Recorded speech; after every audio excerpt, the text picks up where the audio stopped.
안녕하세요. Good afternoon. 여러분 I'm Mark 안녕하십니까? Smith. 저는 마크 I am 스미스고요. in California, 저는 지금 현재 캘리포니아에 and I am 있습니다. here to talk about the 저는 ways 오늘 in which 제가 오늘 new 말씀드릴 urban 내용은 그 planning 새로운 theories 그 도시 are connected 계획 to social 이론을 network 그 소셜 네트워크 theories. 이론과 어떻게 I 연결할 think I 것인가에 may 대해서 be 말씀드릴 far 거고요. enough away from you that I 여러분과 probably 굉장히 can't do 멀리 something, 떨어져 but 있는데 for this 이렇게 저를 이 uh, 행사에 참여하게 해주셔서 so good 감사합니다. afternoon. 다시 한번 I 인사드립니다. am a 안녕하십니까? 저는 sociologist, 사회학자입니다. and I'm in 저는 California. 지금 아까 말씀드렸듯이 캘리포니아에 있고요. 제 사진입니다. You can find our organization 지금 그 at 저희 조직 단체 재단에 대해서 나와 있고요. smrfoundation.org가 We are 제 이메일 based 주소입니다. in Silicon 저희는 Valley, and this is Silicon Valley. 여기 실리콘밸리에 소재하고 있는데요. 이게 실리콘밸리의 사진입니다. 샌프란시스코의 베이 지역에 있습니다. Population of about 7.5 to 8 million people. 약 780만 명이 거주하고 있습니다. In this one area, we 이 have 지역에서 places like Twitter, 이 지역 좁은 작은 지역에 트위터라든지 유튜브라든지 Google, 구글, Intel, 오라클, 인텔, AMD, AMD 같은 Facebook. 페이스북 같은 굉장히 큰 거대 기업들이 We have 소재하고 있습니다. universities, 그리고 Stanford, 대학 스탠포드 대학도 있고 버클리 대학도 있습니다. and of course the city of San Francisco. 그리고 당연히 It's an 샌프란시스코도 area 여기 with 있죠. many 이 competitive 지역에는 굉장히 advantages. 많은 It 그 is a 경쟁적인 place that 에너지가 has 있습니다. attracted 여기에는 굉장히 talent 많은 그 from 인재들을 around the 전 세계에서 world 유치하고 and 있는 found a 지역이기도 way to 하죠. convert 그리고 that talent 이러한 재능을 into 인재들을 many hundreds of billions 수백 of 명의 dollar 수백만의 industry 달러를 in 창출하는 그런 technologies. 산업으로 변모하고 있습니다. 바로 I am IT here today 산업이죠. to talk 그래서 a 오늘 제가 little 말씀드릴 bit 내용은요. about the ways in which sociology 그 and urban studies 사회학자와 그 can point the 도시 way for 계획과의 이러한 것들을 서로 연결해서 말씀드리도록 합니다. 다 인재들이 모여 있는 to 그런 컬러풀한 invest 도시죠, in 대구는. its unique 그리고 굉장히 독특한 properties that 속성을 가지고 attract 있습니다. the kind of talent 이렇게 that are 인재들을 유치할 수 necessary to 있는 compete 그런 in a 속성을 가지고 global 있습니다.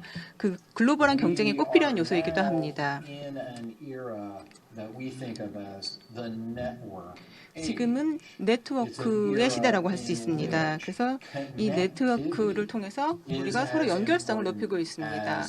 이 연결성이라고 하는 것은 예전에 자원과 같이 굉장히 중요한 그러한 요소가 되었습니다. 천연 자원들이죠.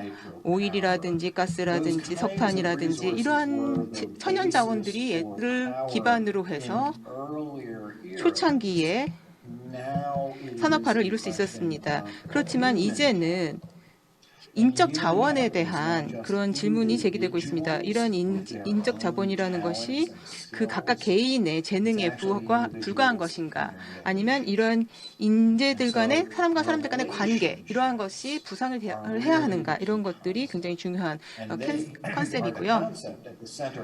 이 개념의 중심에는요, 네트워크 이론이 있습니다. 이제 네트워크에 대해서 이론에 대해서 좀 더 상세하게 말씀드릴 텐데요. 지금은 굉장히 힘든 한 1년 반을 우리가 보냈습니다. 많은 사람들은 이런 질문을 하고 있습니다. 이러한 대도시에서의 미래가 어떻게 될 것인가, 이런 도시의 미래가 있는가, 맨해튼 같은 도시는 여전히 미국의 비즈니스의 중심지가 될 수 있는가에 대해서 의문을 하고 있고요. 사람들이 샌프란시스코 밖으로 이주를 하고 있습니다.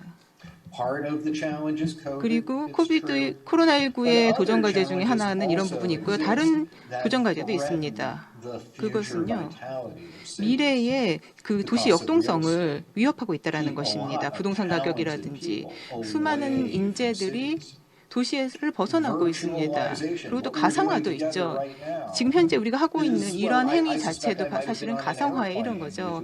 예전에는 2019년 이후로 제가 비행기를 탄 적이 거의 없는데요. 2021년인데도 저는 이제 비행기를 타고 이동하는 것이 아니라 이런 가상화를 통해서 예전에는 여행을 하고 호텔에 숙박을 했는데 이런 것 없이 이렇게 비대면으로 제가 할 수 있는 활동을 하고 있다는 것입니다. 왜 내가 이렇게 편하게 집에서 연결할 수 있는데 왜 굳이 거기까지 가야 하는가라고 하는 그런 가치의 변화도 일어나고 있는 거죠. 그리고 그 교통 혼잡이라든지 이러한 것들도 이제는 우리가 피할 수 있다라고 생각을 할 수 있는 것이죠. 하지만 또 반대로 생각해 볼 수 있습니다. 그 도시에는 미래가 있었습니다. 예전에도 전염병, 대유행병은 있었죠. 이런 대유행병의 시기 동안에는 그 도시의 인구가 줄어듭니다. 일시적으로요. 그렇지만 이 대유행병이 지나고 나면 수많은 사람들이 다시 도시로 돌아오게 되고 그 이유는 대유행병으로 인해서 그 부동산 가격이 저렴해졌기 때문입니다. 그래서 오늘 그 논의의 주제 중 하나가요. 그 사람들을 적절한 위치에 소재하도록 하는데 들어가는 그런 어떤 부동산 비용이라든지 이런 것들도 필요한 것이죠. 그러면 도시가 시대에 뒤떨어졌나? 사실은 그 반대입니다.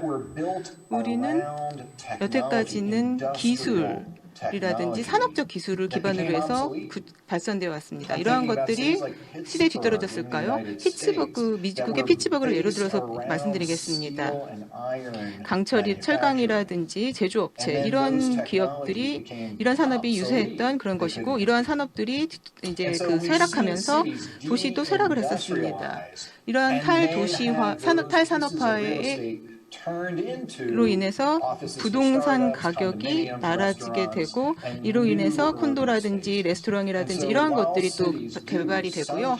그래서 다른 형태의 도시가 발전을 한다는 것입니다. 그래서 시대에 뒤떨어졌다라는 것은 이러한 도시의 오래된 구역들의 용도 변경을 해서 새로운 것을 만들어내는 거죠. 그리고 가상화에 대해서 말씀을 드리도록 하겠습니다. 가상화는 확실히 도전 과제죠. 많은 사람들이 이제 재택근무를 하고 있습니다. 이제 1년 반, 거의 2년에 걸친 이 코로나19 기간 동안에 재택근무를 하고 나면 이제 예전 방식으로 돌아가길 원치 않을 수도 있습니다. 그리고 사람들은 이런 사무실 임대 비용을 줄이려고 하겠죠. 그렇지만 이런 협업자들은 여전히 만나야 합니다.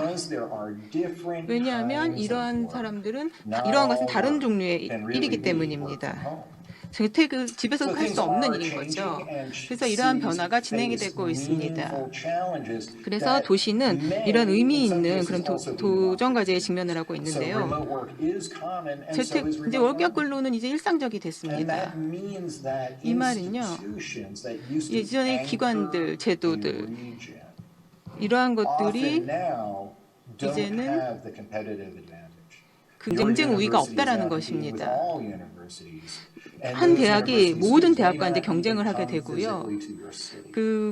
실제 교실에 가서 출석을 하지 않더라도 가상으로 출석이 가능합니다.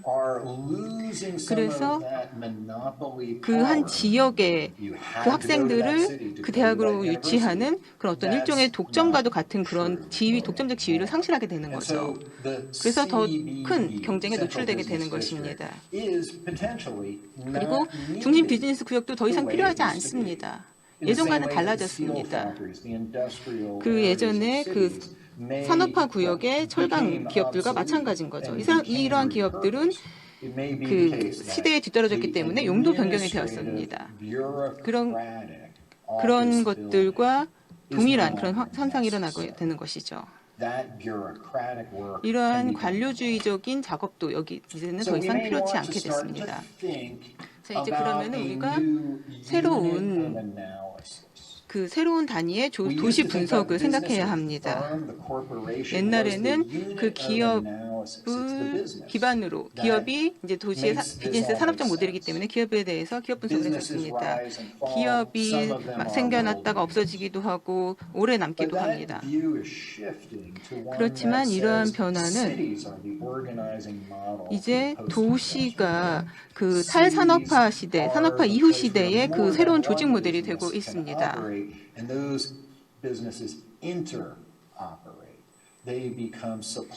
그리고 이러한 도시들이 서플라이 체인이 돼서 임계 질량을 만들어내고 있습니다. 그래서 이제 세계 수준의 그런 제품들을 만들어내게 되는 거죠. 이러한 도시를 보는 시각이 변화를 넘어서서 이제는 지역에 대한 새로운 관점이 대두되고 있습니다. 왜냐하면 다양한 수많은 도시가 있으니까요. 그래서 이러한 멀티 도시들이 그 어떤 단일 도시보다 더 많은 좋은 성과를 내기 때문입니다. 그래서 새로운 분석의 단위가 만들어내고 있습니다. 기업보다는 크고 국가보다는 작죠. 그게 바로 지역이라고 하는 새로운 분석 단위입니다. 그래서 이제는 전략적으로 생각을 해야 하고요. 그 개별 기업을 생각을 하는 것이 아니라 비즈니스의 네트워크를 생각을 해서 어떻게 비즈니스를 서로 연결할 것인가 생각해야 합니다.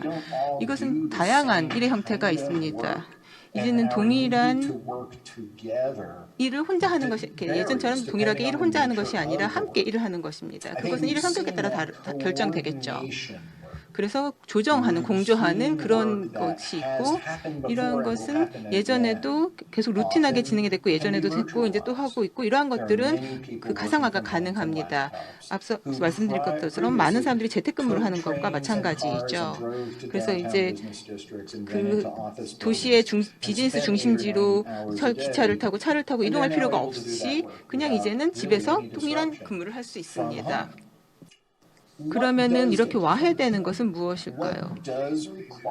그러면은 면대면 그런 피지컬 접촉을 필요로 하는 그런 것들은 무엇인가요? 바로 협업입니다. 협업이라고 하는 것은요. 그 이전에 이루어지지 않았던 일들을 하는 것이고 이후에 다시 반복되지 않을 일을 한다는 것입니다. 그리고 다른 종류의 그런 일이 다른 공간에서 일어난다는 것이고요. 그래서 그 마천루라든지 주거 지역이라든지 이러한 것들을 단순히 벗어나서 어떤 일어나는 것입니다. 앞서 사회자본에 대해서 말씀드렸는데요. 이거는 산업화 시대와의 자본과는 좀 다릅니다. 창조 계급이라고 하는 것이 이제 많은 도시 연구의 중심에 서게 되었습니다. 이러한 사람들을 하나로 모으기 위해서 무엇이 필요한가? 이러한 사람들을 이러한 창조적인 사람들을 한 곳에 모으면 그 지역에 비약적인 발전이 일어날 수 있다는 것입니다. 이 HQ2라고 하는 단어를 예전에 들어보셨는지 모르겠는데요. 헤드쿼터 넘버 2라는 뜻입니다. 아마존은 굉장히 큰 컬러풀한 기업이고요. 워싱턴에 본사가 있습니다. 그리고 시애틀이 충분히 크지 않다라는 것을 깨닫게 되었습니다. 아마존에게는 크지 않은 거죠. 그 실용적인 그런 사유로 그 다른 5만 명의 직원들을 사실 시애틀 같은 경우는 고속도로도 많지 않고 주택도 많지 않고 그래서 이제 그 아마존은 새로운 도시를 원하게 됐습니다. 그래서 제2의 본사를 짓게 되는 거죠. 그래서 북미 지역에서 사람들을 모집을 하고 이제 그 목록을 만들어서 아마존이 원하는 것은 무엇인가? 사람들이 거기에 관심이 있었죠. 연결성을 원했습니다. 커넥티비티를 원했죠. 그래서 이 본사에 대구에 이미 대구가 가지고 있는 그러한 것들을 원하고 있었습니다. 그 교통이 용이해야 되고요. 사람들이 쉽게 움직일 수 있어야 하고 물류가 용이해야 되고 그렇지만 사람들을 만들고 싶어 했습니다. 이 5만 명의 그 직원들이라고 말씀드렸잖아요. 그렇지만 이 아마존은 5만 명의 직원을 추가 채용을 하고 싶었습니다. 하지만 아무나 채용하는 것이 아니라 창조 계급의 사람들을 원했습니다. 엔지니어라든지 작가라든지 그 예술적인 그 기술을 가진 사람들, 이런 사람들을 모집하려고 했죠. 그렇게 해서 그렇다면 이 지역에 이 5만 명에 달하는 인재들을 어떻게 공급할 수 있을 것인가? 이를 위해서는 인프라스트럭처가 필요하죠. 그래서 이 도시 간의 비교 우위를 서로 비교를 하는 것입니다. 그래서 도시 1번이 뉴욕시티였습니다. 그리고 뉴욕 거주자들은 아마존을 원하지 않았습니다. 왜냐하면 아마존이 이 도시에 어떤 일을 할 것인지를 원하지 않았던 거죠. 도시에 미치는 영향을 원치 않았습니다. 그래서 워싱턴 DC 지역의 교외 지역인 버지니아로 두 번째 후보지였었고요. 그리고 그 창조 계급이 많은 지역이라고 이제 생각을 했습니다. 워싱턴 DC와 보스턴, 머사추세츠, 뉴욕 이러한 것들을 실리콘밸리가 있는 시애틀, 워싱턴, 포틀랜드, 어스틴, 텍사스, 덴버, 콜로라도 이러한 지역들을 다 비교 우위를 가지고 비교를 했습니다. 그렇지만 이 다양한 꼭 필요한 이 5만 명의 인재를 모집하는데 인재를 제공할 수 있는 그러한 지역을 아마존은 원했었습니다. 여기 세 가지 T가 굉장히 중요한데요. 첫 번째는 테크놀로지 기술, 두 번째는 탤런트 인재, 그리고 세 번째는 털러런스, 관용입니다. 이 인재는 사회 자본이고요. 톨레랑스, 관용 역시도 사회적 자본입니다. 그 지역은 인재를 거부할 수 없습니다. 이 인재가 현실에서는 그 인재는 모든 행동 아이덴티티를 따르는 걸 거부하는 사람이기도 합니다. 이 다양성이라고 하는 것이 존중이 되어야 이러한 그 인재들이 가지고 있는 그 기존의 틀을 벗어나는 그런 규범들을 받아들일 수 있게 되는 것입니다. 그래서 이 세 개의 T가 함께 모여서 이것을 사회적 자본 문화를 만들어내는 것입니다. 그래서 이것이 새로운 자원이 되는 거죠. 아까 말씀드렸던 석탄이라든지 석유 이런 것들이 아니라 이제는 인재, 사람이 새로운 핵심 자원이 된다는 것입니다. 이 창의성의 기능에 대해서 말씀을 드리자면요. 이 창의성이라고 하는 것은 실질적인 원자재입니다. 그래서 이 원자재는 그 창의성은 협업에서 오죠. 협업은 어디에서 오느냐? 연결 가능성에서 오는 것입니다. 그래서 사람들이 모여서 뭔가를 제작할 때, 뭔가를 만들어낼 때 무엇이 필요하냐? 사람과 사람 간의 관계가 필요하다는 것입니다. 그래서 이러한 관계를 만들고 유지할 수 있는 환경이 보장이 되어야 되는 것입니다. 그래서 이제는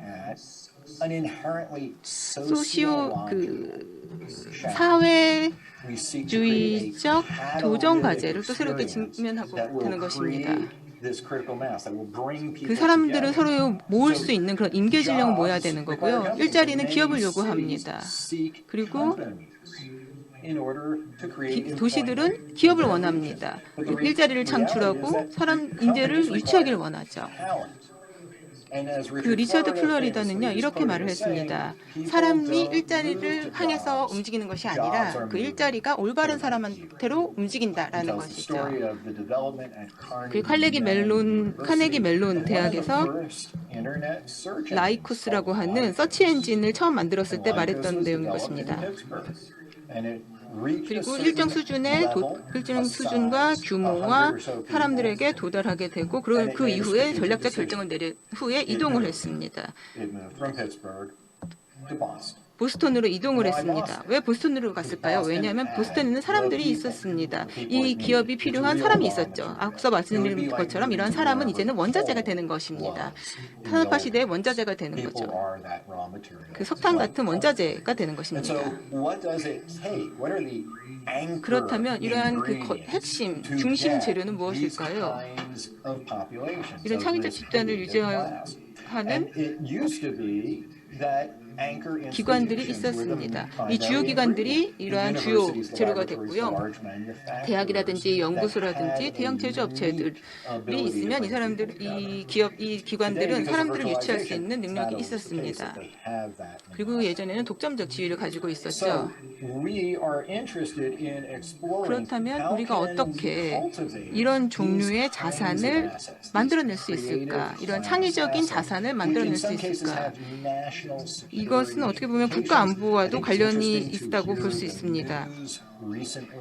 지금 최근에 대만에 대해서 대만의 TSMC에 대해서 들어보셨을 것 같은데요. 대만의 반도체 기업으로 한 76% 정도의 전 세계 칩을 제조하는 제조업체였습니다. 그렇지만 이 적대적인 태도는 도움이 되지 않습니다. 앞서 말씀드린 것처럼 이런 서플라이 체인은 우리는 더 많이 창출해야 합니다. 그리고 대만은 골든 에그 디펜스라고 하는 것이 있는데요.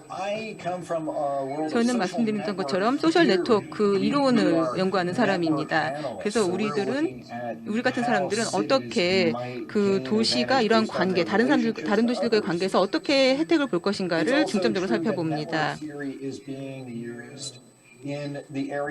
이 각각의 에이리어는 사람들의 분석에 관련돼서 사람들이 IT를 이용을 해서 인적 관리, 인적 자원 관리를 하는 것입니다. 최현대적인 관계를 만들어내는 것이죠. 그래서 누가 가장 혁신적인지 아니면 사람들에게 가장 큰 영향력을 행사하는지 인플루언서들은 누구인지 이러한 것들을 이런 네트워크 내에서 파악을 하는 것입니다.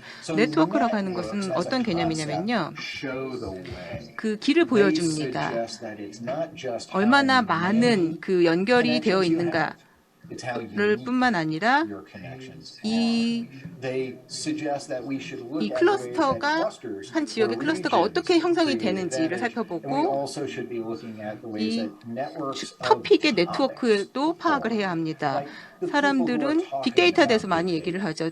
딥러닝이라든지 아니면 다른 기술적인 주제들을 가지고도 얘기를 합니다. 배터리 기술이라든지 그 어떤 주제가 됐든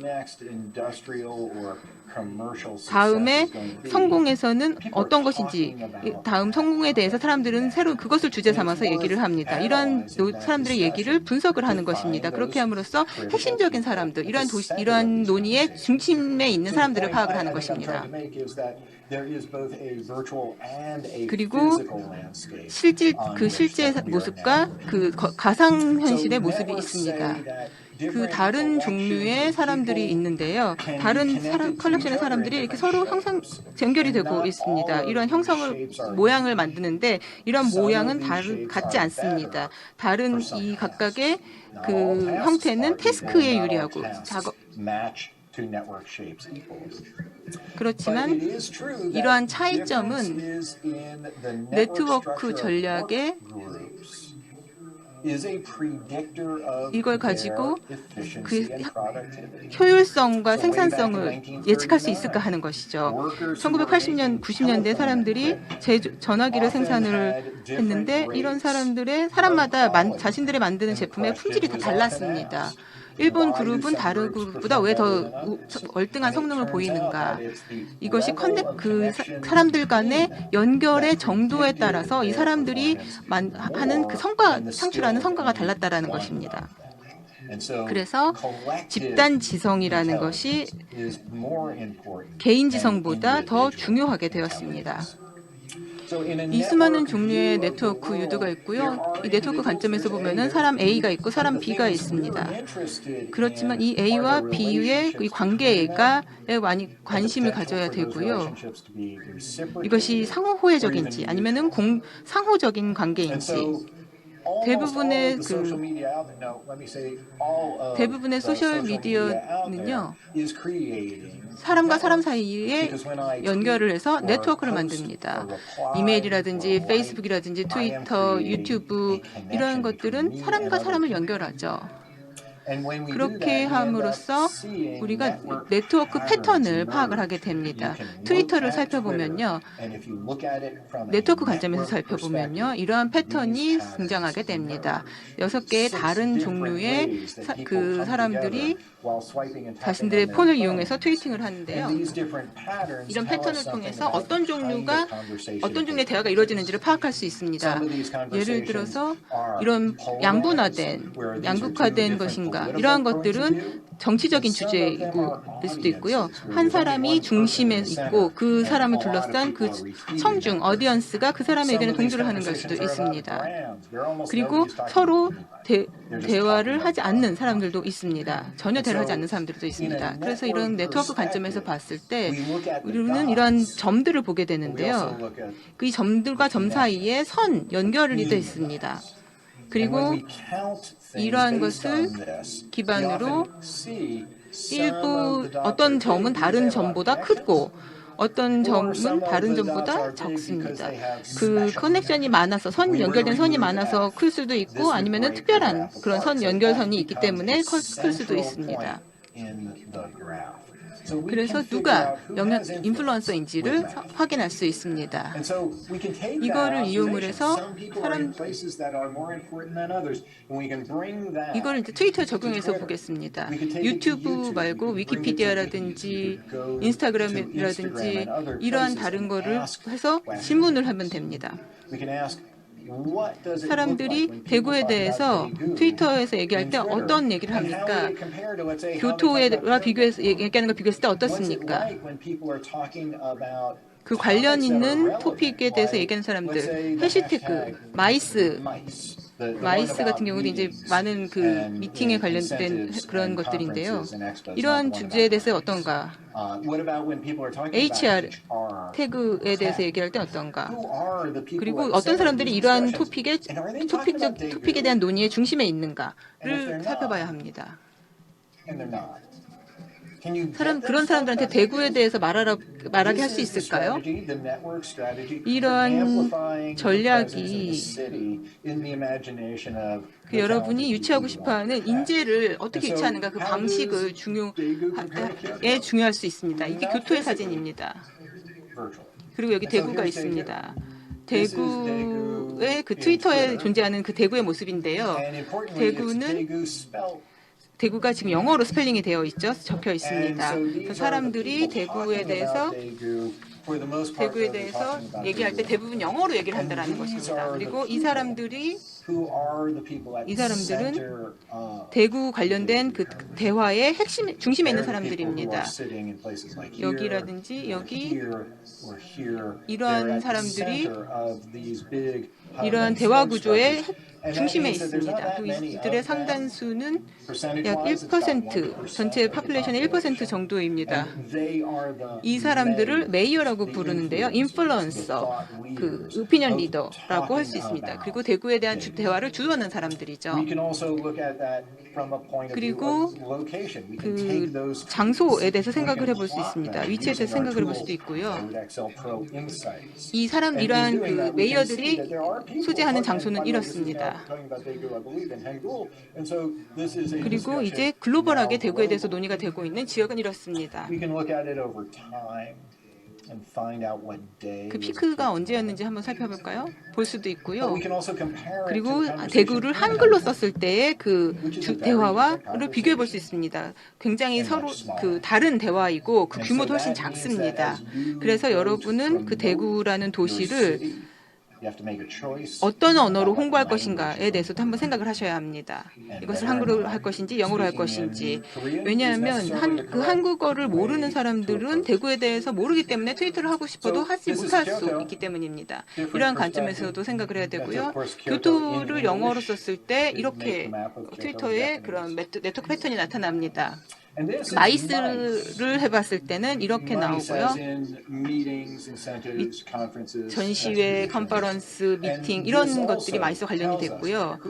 누가 이런 마이스 논의에서 선두적인 목소리를 내는 메이어인가를 생각해야 합니다. 마이스에 대해서 얘기할 때 아르헨티나라든지 환대라든지 독일에 대해서 얘기할 수 있습니다. 그렇지만 여기에 이 대구 혹은 한국이 여기에 이 마이스 디스커션에 들어가 있는가를 본다면 그렇지 않다고 저는 생각합니다. 그렇지만 여러분은 이러한 마이스 논의에 한국이나 대구가 들어갈 수 있도록 할 수 있습니다. 이거는 일의 미래에 대한 내용이고요. 많은 HR의 사람들이 일의 미래는 어떻게 될 것인가에 대해서 논의를 한 내용이고요. 이 사람들은 가장 영향력이 있는, 이 그래프에서 가장 큰 영향력을 가진 사람들이다. 이런 인플루언서들이 그 소셜 미디어에서 HR 관련된 토픽을 얘기를 하고 있습니다. HR 테크가 있고 HR 테크, HR 기술에 관련된 내용이 하나의 주제가 되고요. 여기에 최상위 10명을 보면요. 탑 10을 보면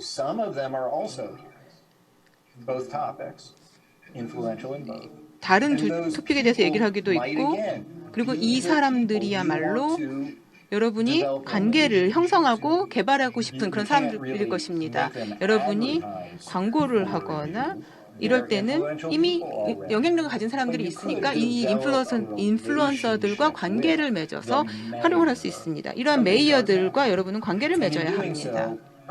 그리고 사람들의 의식을, 대구에 대한 의식을 더욱더 고취시켜야 합니다. 더 많은 사람들이 대구를 알게 해야 하는 거죠. 네트워크 관점에서 보면은요, 대구 트위터가 트위터 어카운트에서 얼마나 노력을 하더라도요, 그 대구 트위터의 어디언스는 그 정말 탑10 인플루언서의 그 어디언스보다 훨씬 작을 수밖에 없다라는 것입니다. 이 사람들이야말로 진정한 그 사회적 권한을, 파워를 가진 사람들이거든요. 그래서 여러분은 인플루언서를 찾아내야 되고, 그리고 인플루언서들과 관계를 형성을 해야 합니다. 때로는요, 이러한 것을 하는 게 굉장히 중요할 수도 있습니다. 박항구 씨가 지금 함께 계신지 모르겠는데요. 저희 동료인 박항구 씨는 노드 엑셀을 이용을 해서 연구를 했습니다. 코비드19와 한국에 관련된 그 주제어를 가지고 어떻게 사람들이 트윗을 하는가를 연구를 했습니다. 그리고 누가 가장 영향력 있는 목소리를 가지고 있는가를 파악을 하는 것이었습니다. 이거는 소셜 미디어에 관련된 내용이 아니라 이거는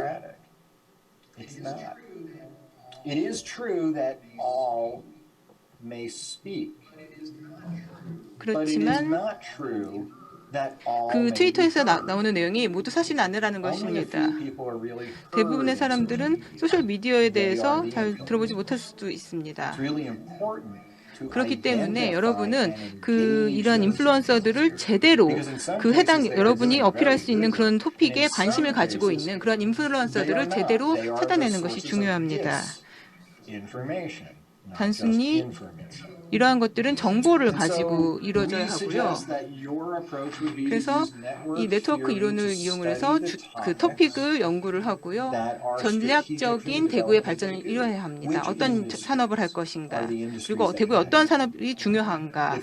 하나는 기술이고 하나는 기업이라든지 어떤 특정 지역, 특정 영역에 대한 그런 컨버세이션이 이미 이루어지고 있습니다. 그래서 여러분은 이 각각의 주제에 대한 그 논의의 리더가 누구인지, 가장 큰 해당 논의에서의 가장 큰 영향력을 가진 인플루언서는 누구인지를 찾아내야 합니다. 그리고 그러한 인플루언서들과 관계를 개발하고 형성을 해야 합니다.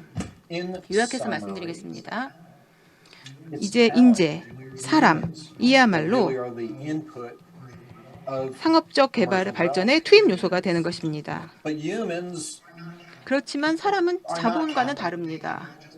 사람들은 단순히 사서 선적할 수 있는 것들이 아닙니다. 사람은 유치를 해야 합니다. 다른 사람들에게 끌리게 되죠. 그렇기 때문에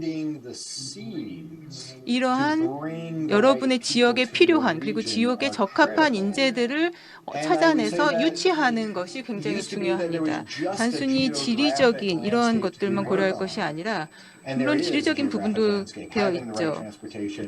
주택이라든지 문화적 기회라든지 이러한 것들도 중요합니다만 이제는 또 다른 영역이 있다는 것입니다. 그것이 바로 소셜미디어 랜드스케이프입니다. 그래서 소셜미디어를 이용을 해서 여러 대구에 관련된 대구에 필요한 논의의 인플루언서가 누군지를 파악을 해서 그 사람들을 유치함으로써 인적 자본을 생성하고 형성해 나갈 수 있는 것입니다. 그 대구에 관련된 맵이 굉장히 많을 텐데요. 그 노트 엑셀을 이용해서 많이 만들 수가 있습니다.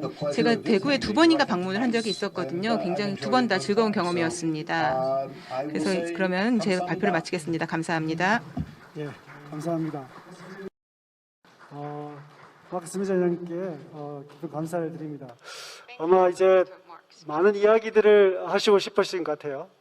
혁신 인재와 관련되어져서 개인의 탤런트보다 네트워크와 관련되어지는 그런 확장적인 부분들에 대해서 이야기를 하셨고 또 이제 그런 부분들에 대해서 영향력을 어떻게 미칠 것인가에 대해서 이야기를 했습니다. 원래는 이제 Q&A를 좀 많이 가지려 했는데 사실 시간을 너무 많이 이제 썼기 때문에 오늘 원래 이제 지정 토론으로 하시기로 되어 있던 박한우 교수님께서 질문 한두 개 하시고 그리고 답을 듣고 이렇게 다음 주제 강의로 넘어가도록 하겠습니다.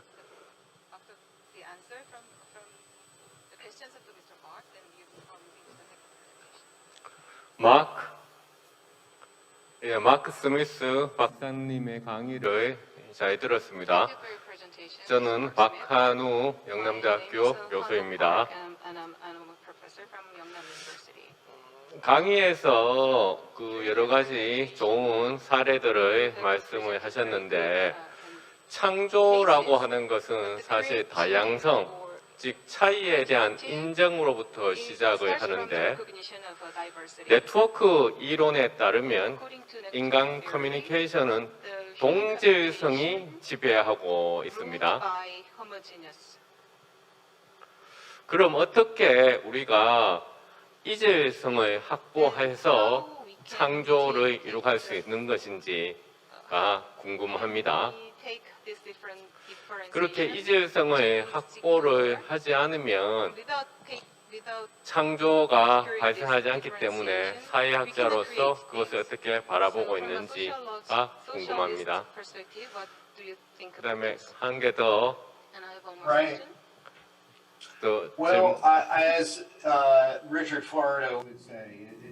리처드 플로리다가 말했던 것처럼요. 3T입니다.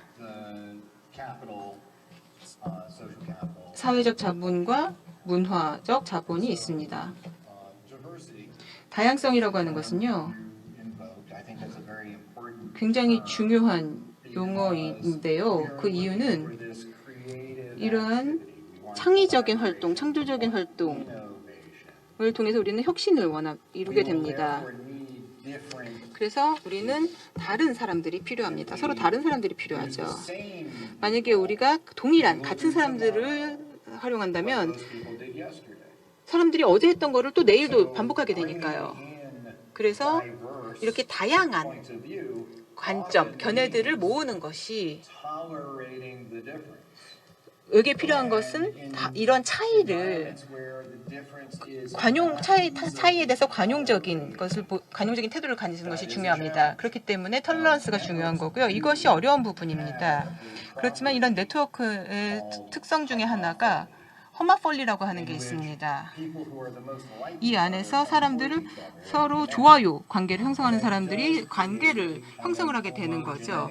그래서 이러한 사람들이 동일성을 만들어냅니다. 그렇지만 네트워크는 또한 그 네트워크 서로 다른 지역의 다른 부분에서 또 그룹이 존재를 하죠. 그러한 것이 어떤 경로, 그 다양성으로 향하는 그 경로를 우리가 파악할 수 있지 않나. 그래서 이런 사람들의 그런 그 어떤 특정 토픽에 대한 해시태그들을 파악함으로써 각기 다른 성향을 가진 그 집단의 패턴을 그 네트워크 안에서 확인할 수가 있습니다. 교수님 질문 하나 더 있으십니까? 시간에 대한 하나 더 질문해도 됩니까?